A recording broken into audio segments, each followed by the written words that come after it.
Hello everyone, आज है 1 मई और आज इस वीडियो में हम बात करेंगे एनबीसीसी इंडिया के बारे में। सरकारी कंपनी है ये, कंस्ट्रक्शन सेक्टर से जुड़ी हुई है। 37-38 रुपीज़ के आसपास इसका शेयर ट्रेड कर रहा है और पिछले कुछ दिनों से डेफिनेटली प्रेशर में है, ये गिरावट देखने को मिल रही है। वीडियो में डिस्कस करेंगे कि भैया खरीदारी के मौके हैं कि नहीं है, तो कहाँ पर है। तो वीडियो को शुरू करूँ उससे पहले अगर आपने अभी तक चैनल को सब्सक्राइब नहीं किया है तो प्लीज़ अभी इसे सब्सक्राइब कर लीजिए, क्योंकि आगे भी बहुत सारे वीडियोस हैं जो आपको काफ़ी ज़्यादा हेल्प करेंगे। तो एनबीसीसी इंडिया का शेयर 37-38 के आसपास ट्रेड कर रहा है। एक महीने में 3% की गिरावट है, लगातार टूटा है ये, और एक साल में देखा जाए तो तकरीबन 8.5 से 9% की गिरावट हमें देखने को मिली है।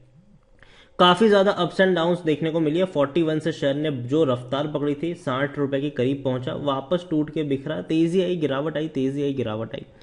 और देखा जाए तो लंबे समय से यही गेम चल रहा है। हालांकि एक बहुत बड़ी रफ्तार हमें देखने को मिली जरूर थी, 2017 पर इसने अपना हाई बनाया था, लेकिन उसके बाद लगातार ये टूटा ही है।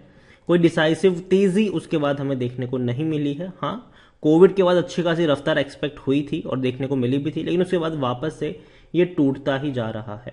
एनबीसीसी मिड कैप शेयर है ये, 7,000 करोड़ के आसपास का इसका मार्केट कैप है। वॉल्यूम 28 लाख के आसपास है। ना अच्छे हैं ना बुरे हैं, एवरेज कह सकते हो आप इसको। एनबीसीसी में अगर देखा जाए तो प्रमोटर के पास 61.75% की होल्डिंग है। प्रमोटर मतलब सरकार है यहाँ पर। बाकी होल्डिंग के बारे में भी हम डिस्कस करेंगे। सरकार की एक भी शेयर गिरवी नहीं है, जो कि अगेन अच्छी बात होती है। दूसरी ओर कंपनी को कई बड़े प्रोजेक्ट भी मिलते रहे हैं। मार्च में इनको 980 करोड़ से भी ज्यादा की कीमत के प्रोजेक्ट मिले हैं। ठीक है, यहां पर अगर हम बात करें टोटल इनमें से किन की तरफ से कितना मिला, तो 500 करोड़ के प्रोजेक्ट जो है वो उनको मिले हैं लद्दाख की तरफ से।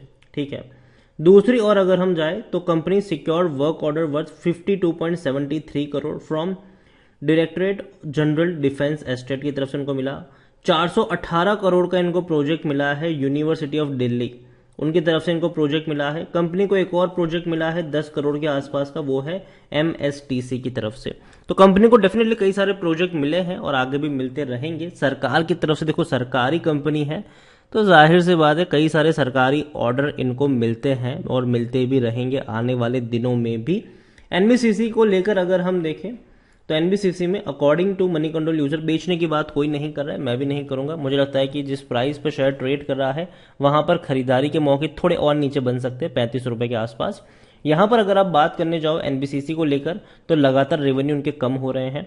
9,900 करोड़ का रेवेन्यू टूट कर 6,832 करोड़ पर आ चुका है। लेकिन अब इनके रेवेन्यू में आपको थोड़ा सा जंप देखने को मिलेगा, क्योंकि कंपनी क्वार्टरली 2,000 करोड़ का रेवेन्यू कर रही है।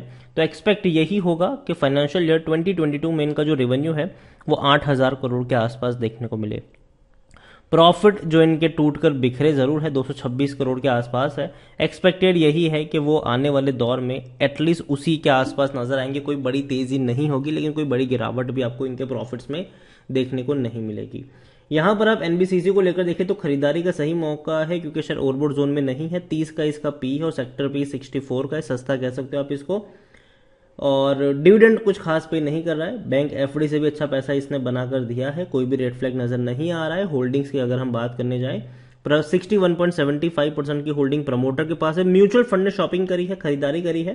3.10% की होल्डिंग उनकी हो चुकी है, 3.99% की बहुत बड़ी क्वांटिटी बढ़ाई है उन्होंने।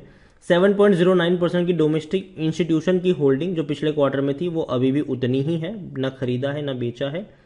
एफआईएस की 3.09% की जो होल्डिंग थी वो 3.31% खरीदारी करी है। मतलब म्यूचुअल फंड्स और एफआईएस ने खरीदारी करी है, लेकिन बिकवाली किसने करी है? बिकवाली करी है रिटेलर्स की तरफ से बिकवाली हुई है। 24.96% की होल्डिंग 23.86% पर आ चुकी है। मतलब हाँ भैया, रिटेल इन्वेस्टर्स ने बड़ी बिकवाली यहां पर करी हुई है, रिटेल इन्वेस्टर और अदर पार्टीज ने मिलकर। और म्यूचुअल फंड्स और एफआईएस ने खरीदारी करी है। डोमेस्टिक जहां थे वहीं पर है, प्रमोटर जहां थे वहीं पर है। देखो एनबीसीसी मुझे कोई लॉन्ग टर्म के लिए कंपनी पसंद नहीं आती है, अगेन मैं कह दूं। रीजन सिंपल है इनका, सरकारी कंपनी है, वैल्यू अनलॉक हुई नहीं है और सरकारी प्रोजेक्ट डेफिनेटली इनको कई सारे मिलते हैं। लेकिन एक चीज ये भी हमें समझनी चाहिए कि सरकारी कंपनी का जो उद्देश्य होता है वो कभी भी पैसा कमाना नहीं होता है। अभी इनको जो भी अवार्ड मतलब जो भी इनको प्रोजेक्ट मिलते हैं सरकार की तरफ से वो ऐसे होते हैं जो सस्ते दाम पर इनसे करवाए भी जाते हैं, ठीक है। तो अगेन कंपनी पैसा तो बना रही है लेकिन उतना पैसा ये नहीं बना रही है जितना बाकी कंस्ट्रक्शन कंपनी बनाती है। और दूसरी ओर एनबीसीसी की मैं बात करने जाऊं तो मुझे कंपनी शॉर्ट टर्म के लिए अच्छी लगती है। अगर हम इनके प्राइसिंग के बारे में, चार्ट के बारे में देखें तो अगर ये कंपनी का शेयर आपको मान लीजिए कि 35 से 40 के बीच में मिलता है तो खरीदारी के मौके बनेंगे, और 45 का जो लेवल होगा वो प्रॉफिट लेकर भागने वाला लेवल होगा। तो शॉर्ट टर्म के लिए एनबीसीसी अगर आपको 35 रुपए के आसपास मिलता है, खरीदारी के मौके बनेंगे। मार्केट डेफिनेटली प्रेशर में है, अभी के हाल में देखा जाए तो काफ़ी ज़्यादा प्रेशर में है मार्केट, और कंस्ट्रक्शन सेक्टर पे भी वो प्रेशर आपको देखने को मिल सकता है। एनबीसीसी इस सेक्टर में मेरी पहली पसंद कभी भी नहीं है। अगेन मैं कह दूं भैया मेरी पहली पसंद नहीं है। ये एक रिस्की शेयर्स है, यहाँ पर लग गया तो अच्छा रिटर्न मिल सकता है, लेकिन अगर नहीं लगा तो लंबे समय तक आपको इसी रेंज में ये अटका के भी रख सकता है। कंपनी डूबने वाली नहीं है, कंपनी बर्बाद होने वाली नहीं है, सरकारी कंपनी है ये, सरकार पैसा डाल देती है ऐसी कंपनियों में लास्ट में। और यही कहूंगा कि इनके पास कई सारे प्रोजेक्ट अभी भी है, आगे भी रहेंगे जब तक सरकारी कंपनी ये रहेगी। और दूसरी बात यहाँ पर है कि सरकार की तरफ से कई सारे प्रोजेक्ट इनको फ्यूचर में भी मिलते रहेंगे। तो अगर हम बात करें इनके प्राइवेटाइजेशन को लेकर तब तो और अच्छी बात हो जाएगी। अगर सरकार इसको प्राइवेटाइज करने की कोशिश करेगी तो, और किसी बड़े ग्रुप के अंडर में अगर ये चली जाएगी तो डेफिनेटली इनके लिए अच्छा ही होगा, वैल्यू अनलॉक होती हुई आपको नजर आएगी, क्योंकि तब कंपनी फोकस करेगी पैसा कमाने को लेकर।